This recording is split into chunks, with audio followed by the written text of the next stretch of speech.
Hello friends, welcome to SMB Hunar. SMB રેસિપીઝમાં આજે આપણે ચોકલેટ મિલ્કશેક બનાવતા જોઈશું. એના માટે આપણને શું જોશે?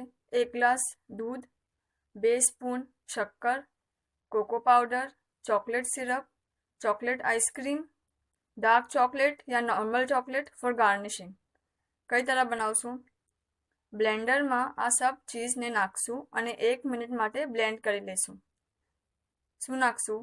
1 ગ્લાસ દૂધ, 2 સ્પૂન શક્કર, 2 spoon chocolate ice cream, 1 spoon chocolate syrup, 1 spoon cocoa powder.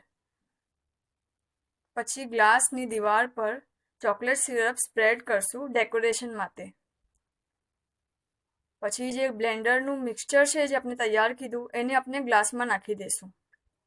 આપ ચાહો તો થોડી ચોકલેટ આઈસ્ક્રીમ એન્ડમાં ઉપરથી નાખી શકો છો. પછી ડાર્ક ચોકલેટનું સ્મોલ પીસીસ કરીને ઉપરથી ગાર્નિશ કરી લેશું. ચોકલેટ મિલ્કશેક રેડી છે. શુક્રન.